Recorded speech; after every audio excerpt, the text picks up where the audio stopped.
Deja Fit Beauty here to tell you guys about my brand new 21-day fitness challenge. No, I get results. I've gotten amazing results, losing 2 to 4 inches off my waist with the challenges. Every day of the challenge, you're gonna get brand new workouts. You're gonna get a meal plan. This time, you're gonna get 4 options of meal plans. You're gonna get a keto option, low carb option, vegan option, and also a pescatarian option. Not only that, but you get 2 coaching calls in this challenge. That means you get to get on the phone with me and talk to me personally, okay? I'm gonna get on the phone with you. I'm gonna answer all of your fitness questions, your nutritionist questions.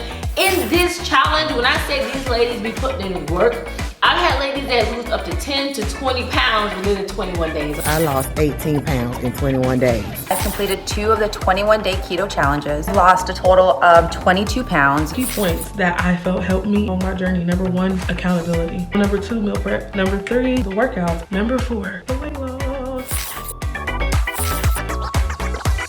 So I'm hoping that you get the same result. So if you want to join in on this challenge, make sure you hit the link in the description to join in. Registration will be closing soon and slots are filling up really fast, so make sure you join as soon as possible. And I'll see you ladies in the challenge.